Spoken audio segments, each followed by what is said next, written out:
between singles and tag wrestling, even like being tag champion and being, say, continental champion is the money. There's a big money difference. Tag teams don't get paid the same as individual wrestlers. So I think for me, I was always a single wrestler, but I didn't have any name value or credibility in the States when I first started there. So I was lucky to get a job or have a job there with Jim Manville, and that kind of opened the door for me to slowly teach people or educate my superiors that I could actually wrestle. And and every now and then I would have a single match with someone like Ted DiBiase or Macho Man or somebody, and have such a good match that they sort of realized that I could go single anytime. And just it's all like I said, it's like if you're a really good wrestler, probably a lot of it depends on whether you were a really good wrestling fan. And so as a wrestler, I always thought the kind of matches I was putting on would be the kind of matches that I'd want to watch if I was in the front row. I'd want to watch Bret Hart matches. And so I've always been really proud of that. Well, after the breakup push, after WrestleMania 7, then SummerSlam 91, you beat Kurt Hennig for the IC title. But I think for me, it was more when you won that title back from Roddy Piper at WrestleMania 8, that felt then that even though you'd won the Intercontinental title, it felt like they're gearing you up for bigger things down the line. How was it coming off the back of that WrestleMania 8, and that match with Piper where it seemed to put you on a different level? Well, it did for sure. It did put me on a different level, and I think it's fair to say Roddy Piper was one of the only guys of that top echelon that sort of reached back and said, "Let me make somebody else. Like let me wrestle Bret Hart and make him and get him up to the next level." And so Roddy did that for me and gave me a great match and sort of launched me. He was the first guy to open the door for me. Mr. Perfect being the other maybe. Those guys opened the door and sort of elevated me up to the next levels. And I think once I got that far, once they started opening the door for me, and then Wembley came along after that. And Wembley, I can open my own door. But I started to sort of establish that I could have these iconic kind of matches. And I'm so grateful for Roddy Piper because he was the first guy to step up. And you look at guys like Hulk Hogan, Jake Roberts, Ultimate Warrior. There's a lot of guys that never gave back to the next generation.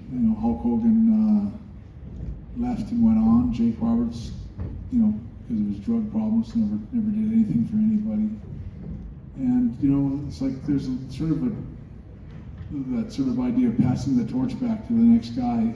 Like lots of guys passed the torch back to Jake Roberts, but when it came time to him to pass the torch to anybody else, he never did. And same with Hulk Hogan. So I've always been really grateful and really respectful and appreciative of someone like Roddy Piper going, no, I want to pass the torch back to the next guy and doing that. And even in my case, I would love to have, before I left WWE in '97 with the screw job and all that stuff, I would love to have passed the torch back to Steve Austin. I would love to pass the torch back to Kurt Angle and different guys.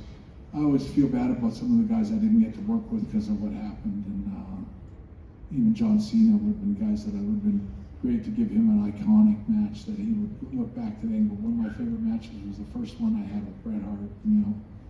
I wish I could have worked with so many guys that I never got to. I think you just look at your work over the years, and you managed to balance. Like when Roddy Piper gave you that rub, for lack of a better term, that was when Piper was starting to wind down. But you managed to, while you were rising, you were still bringing other people up. So like with Davey Boy, that was you were on the rise, but by losing that match at SummerSlam, the way the match was put together, that made him a bigger star. And there's the 1-2-3 kid match on Raw where that put him on the map. Or like Hakushi is someone like that, where you made people look better just by being in the ring with you, while you were still going up to superstardom. Well, there's a lot of guys. I can name. I don't want to toot my own horn so much, or I'm not trying to. But I've had so many wrestlers say to me over the years, especially after they had the match with me, that it was the greatest match of their career. You know, so many wrestlers, Kevin Nash, Shawn Michaels, Steve Austin, our brother Owen, Mr. Perfect. I could just name guys. Even 1, 2, 3 Kid always like have that one match on Raw. It's like, even then, that night, he's like, that's the greatest match I've ever had. And I talked to him a few months ago, and he was, that's still the greatest match I ever had. And, you know, so I take a lot of pride in knowing that I gave so many wrestlers the greatest sort of moment in the ring was with me. And, you know, that's the most important stuff to me, is what I gave to the guys I worked with. And, you know, without overdoing it, you know, my greatest sort of award or whatever is that, you know, I never hurt one wrestler ever, really seriously injured one wrestler in any match ever. Like, nobody blew a knee out, nobody got I chipped Vader's teeth one time, but that was his fault. And he admitted it and said it was his fault. And it was always like, that was his fault. But yeah, I really pride myself on that. When you wrestled Bret Hart, you knew that you were safe. You were going to go in the ring and you weren't going to get hurt. No one was going to do anything stupid to you, or drop you on your head, or, you know, and I stand by that today. When I always make that boast about being the best there is, and the best there was, and the best there ever will be, it's like, it's true. I never hurt one guy. Everybody that ever worked with me had a good match. Nothing unexpected ever happened that wasn't supposed to. And, you know, I was always a professional from the time the bell rang to when it ended. And that's what I pride myself on the most. Someone you mentioned a little bit earlier, Hulk Hogan. There was obviously talk that SummerSlam '93 would it have been? Yeah, SummerSlam '93 was going to be the big Bret Hart versus Hulk Hogan match. Also, there was talk over the years of you maybe and the Warrior doing something. How close did they come to happening in reality? I know obviously Hogan left and then Warrior left or was fired or whatever again. Well, Warrior was supposed to happen in Royal Rumble when I won the title. And that was, I won the title in what, October or November or something? I think it was October. And it was when they first named guys I was going to work with. He said, I remember Vince told me I was going to work with Ultimate Warrior at the Royal Rumble, and I think that would have been fine with Ultimate Warrior. He was always very respectful of me and all that. And but he got into some problems with steroids and having them shipped to him or something like that, and they fired him for being involved with that. So that went out the window. Before I had the match with Bulldog, when I won the title from Roddy, I was supposed to work with Jake Roberts at the SummerSlam. That's what the first plan was. And I won the title and said, you're going to wrestle Jake Roberts at SummerSlam. And I thought, great. I never wrestled Jake Roberts before, but he failed some kind of drug test or did something that got fired. He got fired. So he never passed the torch back to anybody. Anyway, so Hulk Hogan, I don't remember ever, I was supposed to work with him at SummerSlam '94, wasn't it? I think when I fought the King of the Ring in '93, maybe. No, well, it would have been when I wrestled Jerry Lawler and Doink the Clown. That was supposed to be me and the Hulkster doing a match, but he was such a just a piece of shit.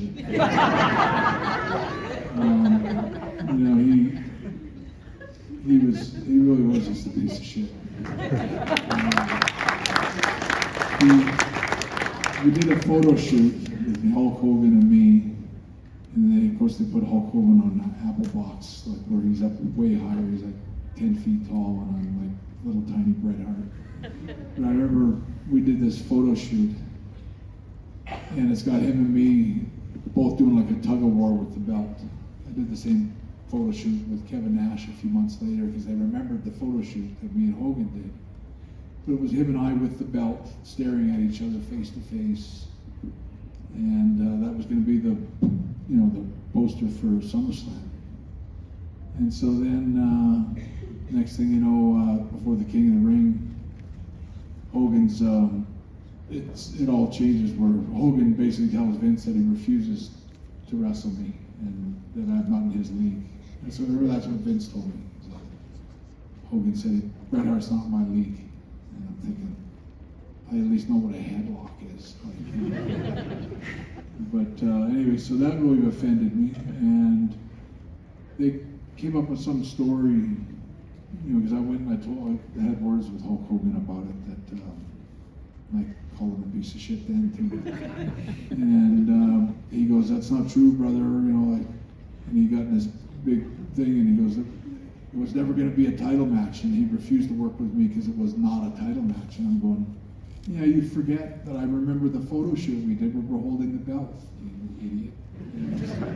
So, I mean, he was just a liar that, and Vince, wasn't always the most honest guy in the world either, but the two of them were kind of prophetic liars at the time. That's when I started to lose all my respect for Vince as a guy that wasn't necessarily good for his word. And Hogan was, he just did not want to work with me, didn't want to pass the torch back to me, and we should have wrestled at SummerSlam because it would have been the best match he ever had. But it's too bad it didn't happen, and it certainly wasn't what I had hoped for. I mean, there is so much to touch on, but one more recent thing I'd like to ask you your thoughts on is AEW announcing the Owen Cup, as it's called, the tournament. Any thoughts on that? Are you looking forward to keeping an eye on that? Any chance you may be involved in that? Obviously, you've worked with AEW before for the first pay-per-view. I'm happy for anything that helps remember or keeps Owen's memory alive. Anything that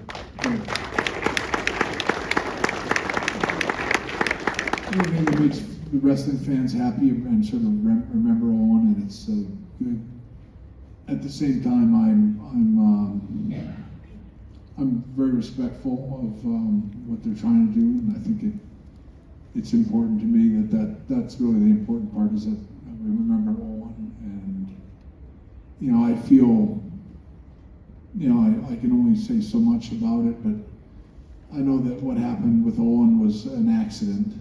It wasn't always clear that it was an accident, but it's been clear to me for a number of years that it was an accident. So I don't hold any, deep-set grudge against WWE or the people involved in Vince and whatever. It's like it was a horrible accident, a horrible idea, and it's just a real shame that it ever happened. But I think Owen. When I think of Owen, I think of WWE, and that's where his great memories were. So the idea that if you're a WWE guy, you don't get to remember Owen or something doesn't make a lot of sense to me. So I'm glad AEW is doing something with him, but I'm sort of torn between the two. I'm happy to see two wrestling companies doing well. I hope AEW continues and have the great success they're showing right now. At the same time, my whole history is with WWE, so I don't want to minimize my own great career and all that. And I think I'm a little bit reluctant to get on board with Owen's widow, and she's kind of alienated herself from me and most of my family, and has sort of had a sort of hard-on for wrestling in general, and I find it kind of hypocritical that she's suddenly on board with AEW, and I just feel like she, my family, like when Owen's passing happened, there was a couple of bad eggs in the family that kind of worked against Martha, and it was really unfortunate that happened, and I was always, right to the very end, very supportive of Martha, but I always felt that after she got her settlement that she was pretty hard on my mom and my dad and everyone else in the family. That had nothing to do with what happened with a couple of the bad eggs in my family, like my sister Ellie and my sister Diana. totally worked against Martha, and I think that's fair for her to be angry about that, but I don't think it's fair for her to be angry at everybody else in the family. And I thought she was especially hard on my mom and dad when they went through so much. You know, I think Martha's always made one mistake, that she always thought that she was the only one that lost anyone that day, when it's like, you know, we all lost somebody that day, and we all have, you know, these ties to wrestling, and you know, I just always wished that, you know, if Martha had just singled out the ones that she was angry with, that would have been better, but not to single out the whole family. She's always said that Owen was the white sheep that came from a black sheep family or something like that, or, you know, and that she's cut off ties with everybody in the whole family, which is okay if that's what you want, cut the whole ties off of the whole family, but I just think that, for me personally, that, you know, she painted the whole family with the same brush, and that wasn't really fair, and I hold that to her. In terms of you yourself with Owen in the ring, you had one of the, to me, in my lifetime, one of the great rivalries throughout, well, the tail end of '93 all the way through 1994. Was there any serious talk then of you dropping the title to Owen at any point?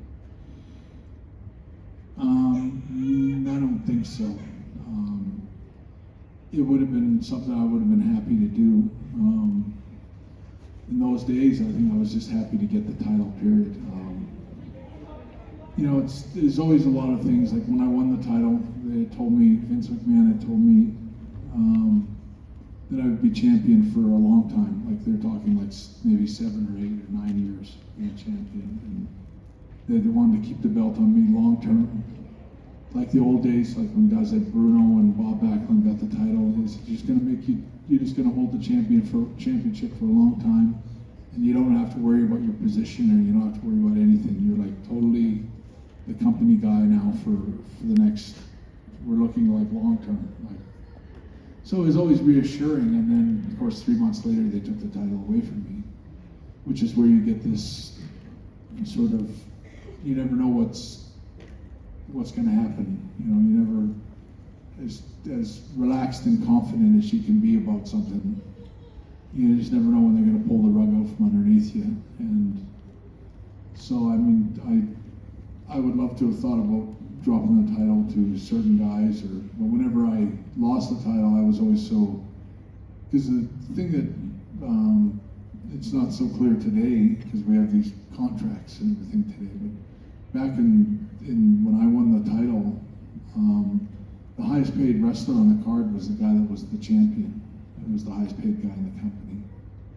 And so when you win the title, it becomes very real. Like the money is very real, and suddenly you're making more money than you ever made in your career before. And then when they walk in and go, oh, we're going to make Yokozuna the champion. You know, Hulk Hogan's going to take the belt, or whatever it is. It's like people say, is wrestling real? It's like, yeah, it becomes really real, really fast. But especially when you're going, I know I'm pulling the wagon here. I'm at the front of the wagon, and I'm pulling it the hardest.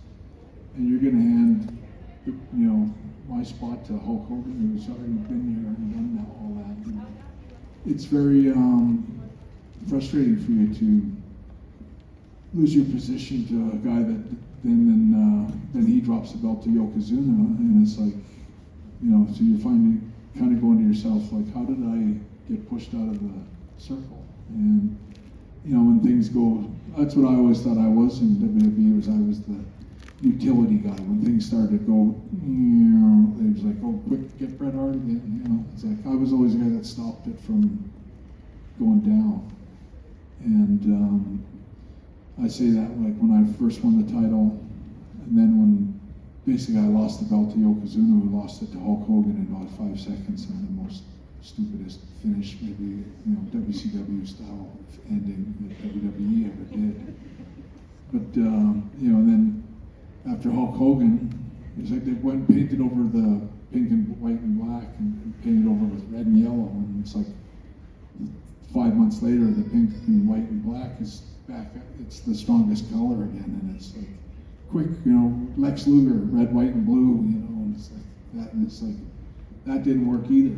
and all of a sudden it's pink and black again. It's like, quick, Bret Hart again, and then they put me back in, and then it's like, quick, he's gonna lose to Kevin Nash, and it's the black and silver, and it's the Kevin Nash show, and lo and behold, when he fails as champion, then it's like, quick, get Bret Hart again, and then it was like Shawn Michaels, and which Shawn I think was a great wrestler, he was a great talent, and so Shawn was the kind of guy that took the torch from there, which was always, I never had a problem with that. I was always what I did with Shawn was try to spark our storyline into people thinking we really hated each other, and unfortunately it kind of turned into we really hated each other.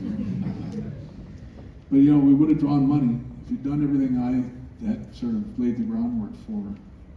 The truth is we would have done big business together, and it's just too bad that we ended up with such hard feelings at the time. I've got a million questions for you, Bret, but it's all right, we open it up to you guys. If you've got any questions for Bret, I should just add that there'll be a microphone coming around from one of our crew, just because of code regulations, restrictions. Try not to grab the microphone, the member crew will hold it for you, and then ask you questions. So if you've got a question for Bret, pop up your hand. There's a chap in the front row, 2 people in the front row. Well, let's see where our mic is. Anyone? Oh, they've done that way. Right, okay, sorry, person at the back there. We'll get to you. Just something you touched on earlier about people you haven't wrestled and didn't get a chance to wrestle. Is there anybody from your era you didn't have wrestled that you think would have been money, as you say, with Shawn Michaels? And looking at the current era, is there anybody you'd like to still work with? For me personally, if you're in your prime, I'd love to see you with AJ Styles or somebody like that. Just want your thoughts on that. Well, I have a whole slew of guys I think about I'd love to have worked with. Current guys and guys from my era. Guys that were right on the fringe of my era anyway. Like I would love to have worked with Kurt Angle. I think we would have had could have had a great story. Like very, I wonder if it's like babyface or heel. Kurt Angle, like who would be which? Because he was a good heel and he was a good babyface, whereas I was a good heel and a good babyface. But I think you could go either way with Kurt Angle. Say, I would love to have wrestled Brock Lesnar. I'd love to have wrestled Edge. Probably the first guy that comes to my mind, a great match would be that I never got to have, that I truly wish I could have, would be Rey Mysterio. And I just wish, even in WCW, that they would have let me wrestle Rey Mysterio. We would have had such great matches. And then you could move up to the, CM Punk would have been one of my first go-to guys if someone could, in a dream match kind of scenario. Daniel Bryan is such a great wrestler. I mean, I would love to have worked with him. He's always reminded me a lot of my brother Owen and his style, and it just would have been a great story to tell something with him. AJ Styles is one of my favorite wrestlers today, and Roman Reigns would be, I think, somebody that maybe above and beyond all the wrestlers I can think of. Like there's so many guys that would have been fun to work with, but Roman Reigns, I think, understood my style the best, and I think him and I would have really done some great stuff together if we could have. I know there's a few more.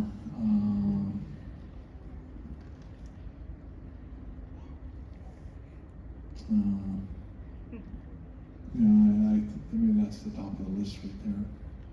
I know I'm going to forget somebody from my past that I wish I could have worked with. Edge would be another one.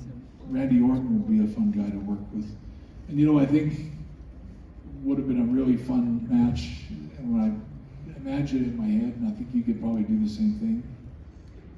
Bret Hart, bad guy, 1997, USA and all that kind of stuff, against John Cena would have been a great storyline. John Cena, and I think watching John Cena over the years and sort of remembering how I was in 1997 with that USA stuff, and would have just been a great story. Would have been some great television. So I mean, you really could throw the dart at the wall. And there's so many different guys I could have worked with and told great stories with, and probably would have told all these kind of stories. As I think if that klutz Bill Goldberg hadn't kicked me in the head, you know, I had a lot of great matches left in me. I could have probably wrestled up until, you know, at least maybe 5, 6, 7 years ago. I would have probably quit in my early 50s. But I could have worked with a lot of guys that and had great matches. Yeah, I never got hurt.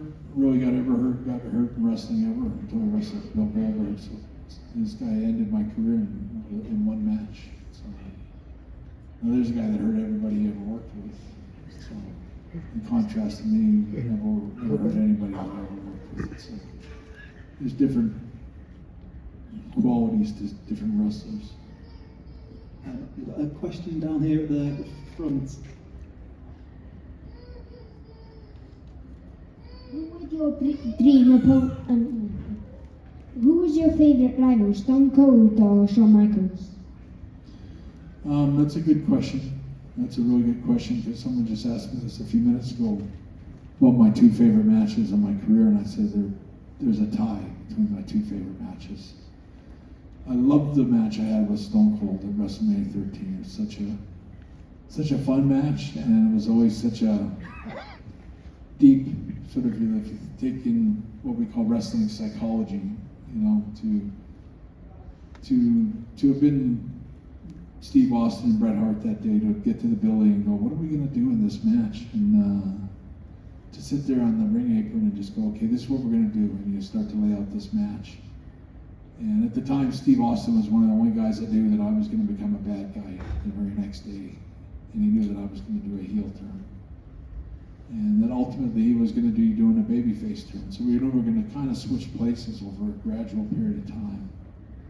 So when we put the match together, it was just a real piece of work doing that match. And it's one of my favorite matches just because of all the different little things. There's not one wasted move in the WrestleMania 13 match. Like everything from you know, me going out to get the bell and setting the bell on the apron and deciding I'm going to get a chair instead. You know, to all these little sort of things that you do in the match. To the blood. To, you know, even Steve Austin kicking me in the crotch. Like, I remember I'm wailing on him in the corner and all of a sudden he kicks me in the groin. It was so good. Like, I mean, it was so well done and so perfect timing and just the realism of it, where you just go, that had to hurt, and you know, man, it didn't. And that was such a beautiful match in so many different levels. And I remember when I came back, it was like the easiest match I had had in months, and I was like really happy with it. And when I think of that match, and then I think of the Iron Man match with Shawn Michaels, that was absolutely the hardest match I ever had in my career. And it was hard for Shawn, and it was 2 guys in their prime, 2 great wrestlers that had full tanks of gas. And you know, I always loved that match because it was 2 wrestlers trying to outshine each other for 60 minutes. And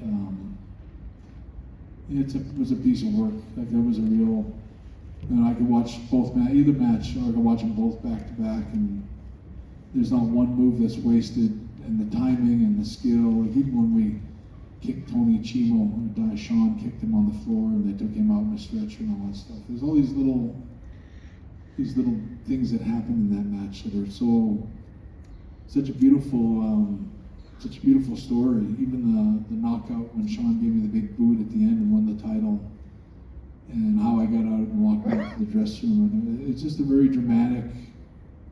You know, one was my favorite match because it was the hardest match I ever had. And the other one was my favorite match because I think it was the easiest match I ever had, if that makes any sense. But they were both. You know, I like to think of a lot of my matches that I, you know, put together and basically was the director, stuntman, stunt coordinator, producer, everything in one match. When I look back on some of those, there's not one move or one thing that needs to be changed. Oh, there's one part. I wish they could just edit that out. Or it's like perfection. Like everything is perfect, and the timing is perfect, and the realism is perfect, and the expressions on the faces, and it just, that's what I think I love about my matches and my work, is that when I watch them back today, a lot of them, I go, it's a perfect match. Like the match with 1, 2, 3 Kid that you brought up earlier, it's a perfect match. There's not one thing that needs to be changed, or like, oh, everything was great, but that one, you take that out and don't do that. But it's like everything is perfect, and that's what I always try to do. And like when I watch my wrestling matches back today, I find there's always lots of realism, and it's not always, you never really know what's going to happen next. My matches are, for the most part, kind of unpredictable. You never know what's going to happen next, what the next turn's going to be.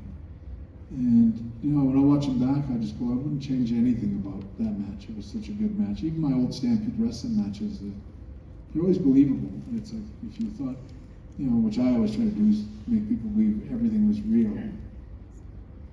They seem very real, and that's maybe what's missing from today's wrestling. I think we're going to have to wrap up here just because of time constraints, because we've got another panel starting in about 5 minutes in the middle of the panel, but I think that's a perfect way to end it. When you watch Bret Hart, it was as real as it ever could be real. Bret, thank you for coming out and doing this. This is an absolute honor. Thank you.